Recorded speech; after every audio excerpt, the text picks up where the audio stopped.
Hello, everyone, and welcome to episode 11 of the Off the Record podcast. My name is Anderson Schaefer. My name is James. And we're going to get straight into it like always. Our first topic today will be who we think will be the most surprising NFL team this season. James, you can start us off. All right. So, I think for me, obviously, well, not obviously, but in my opinion, I think it's going to be the New York Football Giants. Woo! John Harbaugh. Anyway, The New York Football Giants? yeah. Is there another New York Giants? I don't care. It's what people call them, nicknames. Okay. Well, it's actually not a nickname. Anyways, but I think this team is going to be actually pretty solid this year. They were to bring John Harbaugh, who has a really, really good regular season record with the Baltimore Ravens of 180 and 113. So that's very, very You know solid. who has a better? Bill Belichick. Good, congratulations, Bill Belichick. Anyways, moving on. I think Jackson Dart and Cam Scatterby are really going to take that next step this year. And so I think and also getting Arvell Reese in the first round with their fifth pick out of Ohio State, I think he will be a huge game changer. The only loss was Dexter Lawrence, who's the biggest one this offseason.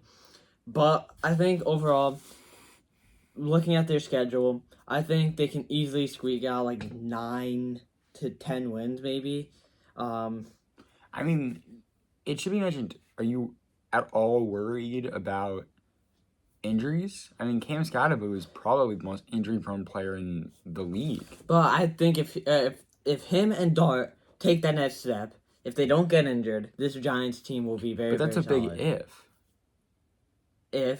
If they don't get injured, if they take the next step, if they do all this stuff. Yeah, I think John Harbaugh will definitely be a good addition to the team and will definitely help. And I think Arvell Reese will definitely be a good rookie, but he's still a rookie. And, they don't have Dexter Lawrence anymore. Their defense is probably going to be a little bit weaker than it was. Honestly, I could possibly see a good offense by then, don't get me wrong. But I think it might be 2-3 years before we see them competing for playoff spots, especially when they have the Eagles and Cowboys in the division, and the Commanders, who are 2 seasons off from a NFC championship appearance against the Eagles, who are also in their division. So you never know how they have a very tough division. So I think it's going to be extremely hard to see them in the playoffs. Maybe. But let's look at their schedule. I think they will split the series with the Cowboys, get the win on week 1 at Sunday night. I think they'll obviously lose to the Rams, but then they go on a nice winning streak, beating the Titans, Cardinals, Commanders, Saints. That'll put them at 5-1. They'll lose to the Texans, getting them at 5-2 in the bye. They're not going to lose. They're not going to beat the Saints. You don't. Well, that's because. And they're not going to lose to the Cardinals, and they're not going to beat the Commanders at home. I just think because momentum will, because they're going to be strong. But anyway, that doesn't really matter too much. 2 straight wins isn't an insane momentum. But then I think they'll obviously lose to the Eagles. Losses start piling up here. Lose to the Eagles, lose to the Commanders, lose to the Jaguars. That's 4 straight losses. But then they get back at it against the Colts 49ers. I think they'll get 2 back-to-back wins there. An upset against the 49ers. I don't think the 49ers are going to be that good this year, especially with their injury so far.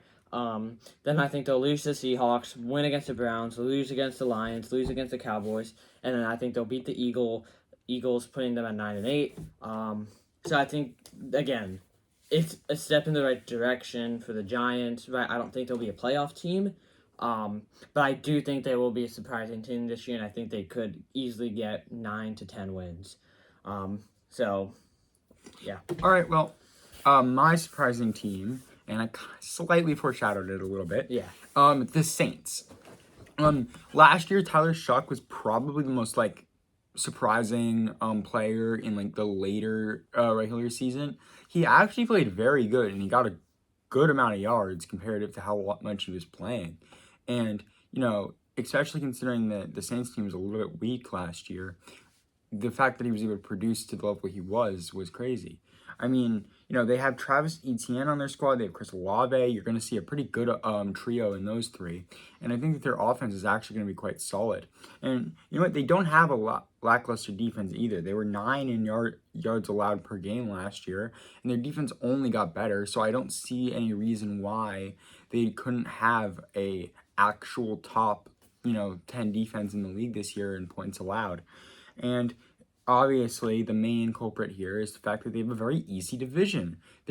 Last year, not a single team in their division had a winning record.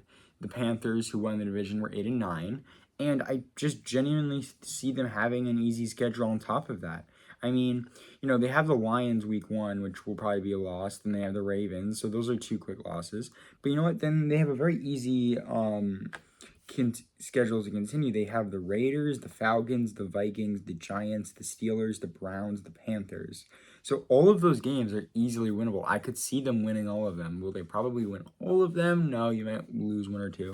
But even if we assume that they lose like 2, that's still like 6-3. And 6-3, 6-4. Now they do have then the Bears and the Bengals and the Packers, sure, but then they have the rest of the season.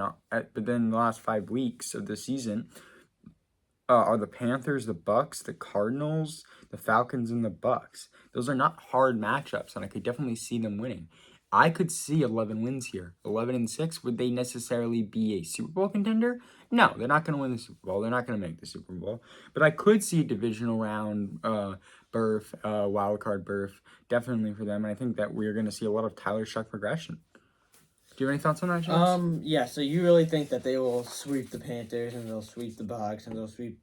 I don't necessarily... I'm not 100% sure they'll sweep them, but I'm also sure that they'll beat a team. They could beat a team like the Packers then. Obviously, you never know how it's going to go. I could see them, losing a game to the Panthers. But, I could also see them winning a game against a team like the Bears or the Packers. Maybe even the Bengals. Or do you think the Bengals are going to be strong? I think the Bengals will be very good this year. All right. So, all I consider 11-6 isn't horrible. I think it's a little bit too far of a stretch. But what about the Panthers? Right? They took a very, very big leap last year. Of course, yours truly called it preseason. The Panthers would make the playoffs and win the division. He knows about it. But congrats. Thank you. 8-9. 8-9. It was enough for them to win the division and make the playoffs. Congrats. Anyways, you got really lucky. Yeah, I know. Anyways, but that's not the point. I think the Panthers, they could eat. You're not worried about Baker Mayfield, Bucks. I don't think they'll be that good. I think Baker will step down. Even Falcons if the Panthers, he's gonna throw a lot of picks. I could see the Falcons doing good. Don't get me wrong. I could also see that. But I also could see a team as you were mentioning the Panthers. Bryce Young is not the guy for me. I know he had some progression last year, but I just don't really see that starness in him. He kind of is pre-last season Trevor Lawrence to me. Yeah. Where it's is he good? Yeah. But is he that superstar that they might need? I'm not seeing it. So help. So you know what? If Bryce Young really locks in this year, and he has help. He had multiple players. He had McMillan. That's about it. I don't know, man. I think he's good. I think he would be fine enough. But at the end of the day, it should be mentioned that the Panthers could do good. And you know what? If we see both progression from the Panthers and the Falcons, that could be hard for the Saints. Especially considering that, that's their main advantage, that their division is quite easy. But you know what? Let's assume that they, split series with both the Falcons and the Panthers. They're 0-2, and they're 1-2, 2-2, 3-2, 4-2, 5-2, 6-2, 7-2, 8-3, 8-4, 8-5, 8-6, 9-6, 10-6, 10-7, 11-7. No, 11-6. See, that's 11-6. I don't have a problem with that. I don't either. It's solid. Yeah, because I gave them a loss. Yeah, no. But you gotta see they're gonna split. 11-6. Steelers are a strong team too. I gotta see the Vikings being a pretty strong team too. Though they could easily lose to both those teams, but again, they could. But then they could beat the Packers and the Bears. You don't know how this is gonna shake up. Yeah, this is why, again, surprising team, but yeah, we're gonna be looking at the NBA schedule now. Obviously, the NBA schedule isn't as exciting as the NFL schedule because we know that they're going to play every team. But we will be going over the Christmas Day matchups, and that will be about it for and the opening week schedule. Yeah. And then we'll be going on to MLB Power Rankings. Yeah. So for James, we'll go over the opening weekend. I'll be going over the holiday. For the holiday games, we've got the Spurs versus the Knicks, a NBA Finals rematch on ESPN at 12 p.m. Actually, all these games are on ESPN.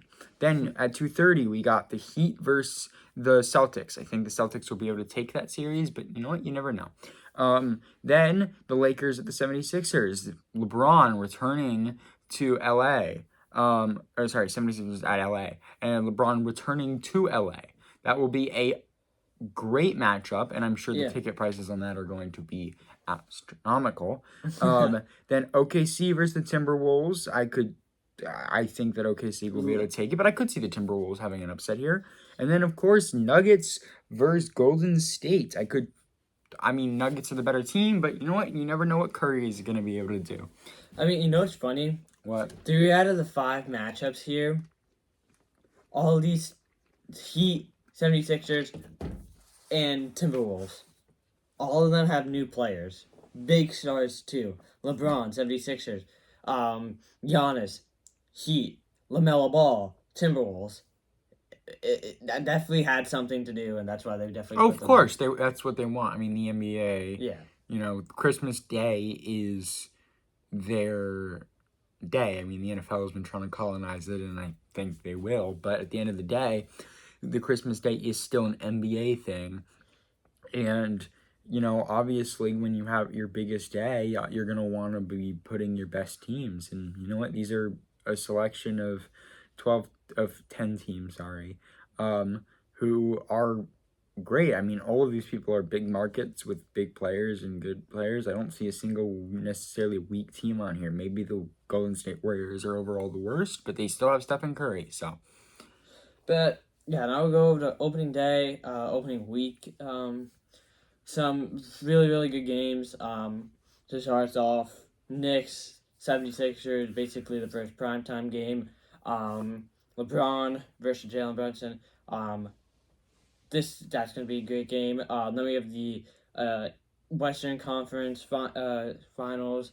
OKC Spurs, the rematch. And then we also have Celtics versus Pistons to start us off at 3 o'clock. So, all these teams super, super competitive. The NBA is really pushing for these really, really, really competitive teams to play on these big days. Then we have on Wednesday, the following day after opening day, we have the Timberwolves and the Heat. So basically, again, two clashes of two teams that got big players. Like I said, Heat, Giannis, Timberwolves, LaMelo Ball. And then we have Golden State versus the Lakers. That's always a big rivalry. So that's why I put it on there. Then we have...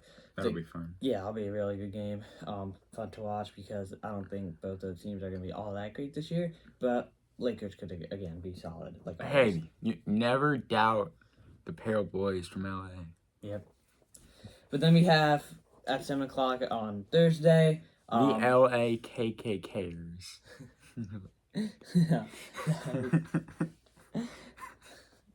Alright, so then we have at 7 o'clock the Cavs versus the 76ers. Both these teams are really about equal. Of course, I think 76ers will take it. But again, a very, very strong matchup. Then we have Nuggets versus OKC. That's going to be a really, really good matchup. And then Friday, basically a rivalry. Knicks, Celtics, and then Rockets and Spurs. So, again, rivalries for Friday. So good NBA schedule. Yeah, I think it'll be some exciting matchups, and I am very excited for the NBA season. Yeah. But obviously there is a better season coming up pretty soon. Football. I mean, hey, you got to see what happens with LeBron and 76ers. A lot of big trades happened this offseason in the NBA. So if you're an NBA fan, I'm sure you're really hyped about this NBA season. Oh, it's going to be a great season. I can't wait. It's going to be a lot of drama, especially in the playoffs with all of these so competitive teams that all have a chance to make the final. One of them is going to go home in probably the first 2 rounds, and that's going to be too early for them. But let's go to the MLB Power Rankings. James, you want to start us off with them? Sure. All right. So at number 1, I got the Milwaukee Brewers. I think they are the best team in baseball. Just beating the Seattle Mariners 22-0. I mean, Julio Rodriguez chucking the ball into the stands is one thing, but I think for 6-4 in the last 10, very similar theme here as you can see in the last 10 games with all these teams. Though it's going to be 4 consecutive of 6-4 with the Dodgers, Rays, and Cubs. They're all 6-4 in their last 10, so very very weird theme. They've all been kind of middle of the pack teams. But the Dodgers are my second place team. 76-51, very solid record for the Dodgers. A little bit disappointing after getting screwball. However, we have the Rays up next. Anderson and I thought this Rays team was going to be overrated. Fall off. We were wrong. We have been terribly wrong. But again, usually this is what the Rays do. I still believe they will fall off at the end of the season after losing just 3 of 4 to the Baltimore Orioles and now down in the series to the Toronto Blue Jays. So this team right now, even though they had a 9-game winning streak at one point, they are starting to cool down, get back to earth. But then at 4, I have the Chicago Cubs. PCA has been absolutely cooking with Shohei Ohtani in the MVP race. It's very close in the NL. And the Cubs have been really, really good. I wouldn't be surprised if this Cubs team actually makes a really, really deep playoff run. They've been fun to watch. Then we have the Atlanta Braves, who are 4-6 in their last 10, so at that end. But again, like 4-6, 6-4, right? It's a weird theme here. So far in the MLB season, they have 74-52. Then we have the Yankees at number 6. The only reason why this Yankees team is good so far has been their pitching, but it's been absolutely dominant. You have some big guys like the rookie who they just called up, who's been absolutely stellar for them. 70-55, 6-4 in their last 10. So they have been really, really strong. Now we have the White Sox, 65-60. This White Sox team has just been so freaking funny to watch. You see the Pope thing that they got for all their fans? It's that was fun. This White Sox team has been they are reminding me a lot like the 2014 Orioles, who were just doubted that whole year and then just came out of nowhere and won. It was a 2015, I can't remember. Anyways, not the point. Or 2016, it was 2016. But they were reminding me Speaking of the Orioles. Speaking of the Orioles, they are close. Hey, they were in a wild card for a day. They are still in it. The Orioles are still in that wild card race. So do not doubt the Orioles right now. Not. Do not doubt the Orioles. They will be in not. that wild card spot. No, they're not. So you think they took it? I will bet you $100 they don't make it to the playoffs. I would do. No, because the problem is that the American League this year for the wild card race, which we will. So you're not confident. I'm not confident because there are 3 teams that are in contention for that last wild card spot who have very, very similar records. One of those teams, I believe, are going to have a very, very big winning streak, like 8 or 9 games potentially, and they're going to end up taking that last wild card spot. And I do not bet my money that the Orioles are going to have an 8 or 9 winning streak just because they rarely ever get a winning streak. You only have the maximum winning streak this season 7, which is pretty good. However, I just don't think that they will get that last wild card spot. I do, rather. I just don't. It's going to be, like, very, very iffy in how they do it. It's going to be like, how most teams are going to get it. So then by winning. What? So then bet. I'm not confident in my Orioles right now, especially how they just lost the series to the Yankees. I'm not confident because that was a horrible series. Anyways, but then we have the Red Sox, who the Yankees are kind of just lucky right now. Once they get Judge back, I won't call them lucky, though. Anyway, the Red Sox, 68-58, 4-6 over the last 10. This team has cooled off. Did you mention the White Sox? The White Sox, yes, I did, because remember the Pope Leo thing. All right. Yeah. So, anyways, the Red Sox, 68-58, they're cooling off, right? They had a really, really, really, really big winning streak. They got 14 games and lost to my Orioles. Let's go. Lost it to my Orioles. But they're starting to cool off. The trade for Adley Rutschman so far is not looking good. At one point, he was 1 for 19, and his only hit was an infield single. Of course, just a couple nights ago, he just hit his first home run with the Red Sox. But that trade's not looking out so good for them right now. But they're starting to cool off.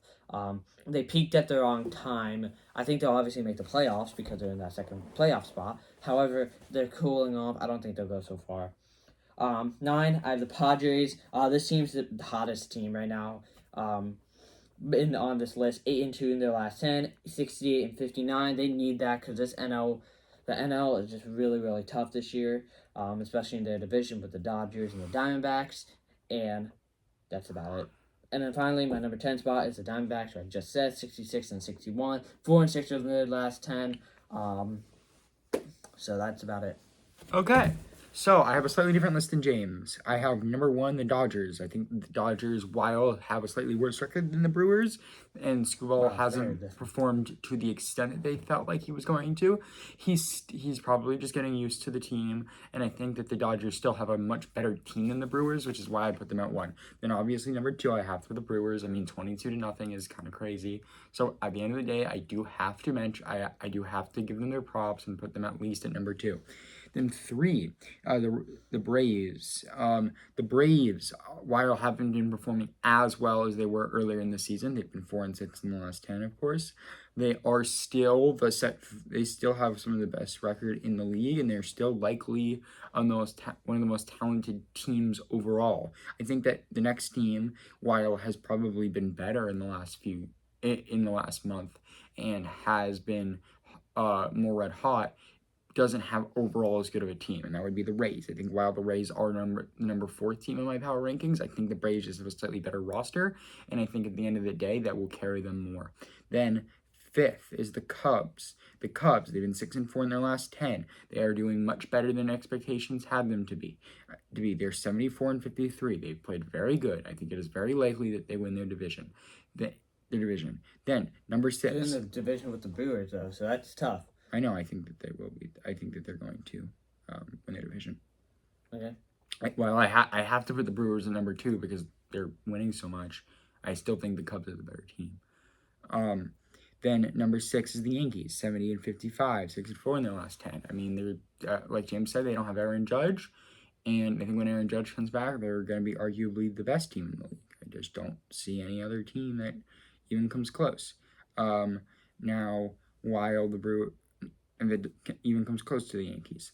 Then, besides obviously the Dodgers, by pure skill on the team, I think that while the Brewers, the Braves, the Rays, and Cubs have to be over them because of the fact that they've just been performing better, by pure talent, and in the playoff in a series, I'm choosing the Yankees, except over everyone besides the Dodgers. Number 7, the Red Sox, one of the most hot teams in baseball. They had 14 straight wins. They haven't been as hot recently. They've been 4-6 in their last 10 games. But at the end of the day, winning 14 straight games has to qualify you for the top 10. Then the Phillies, 70-58, 8-2 in their last 10. They've played really, really good. They've been probably they'll probably been the highest and one of the more consistent teams this year. They've been about the same level all season. They've been about the same record all season, and I think that they'll be probably staying around this range for the rest of the regular season. Then you got the Padres at 68-59, also 8-2 in their last 10. They've been doing better recently, and I think that they're one of the better teams in the league. I think that they actually have a chance of making a run. While I doubt they'll make it to the NLCS. I think they're in the NL, right? Yeah. But I still think that they are one of the better teams in the league. And then finally, the White Sox at number 10. I think that I have to give them the credit just because they've played good, but I don't like them very much. So that's my rankings. And I think that's about it for the episode. Yep. Do we have anything else we want to mention, James? No. Okay. Well, thank you guys for listening. We really appreciate it. Thank you for all your follows and likes on our other videos, and we really hope you enjoy this. Yep. So thank you, and have a great day.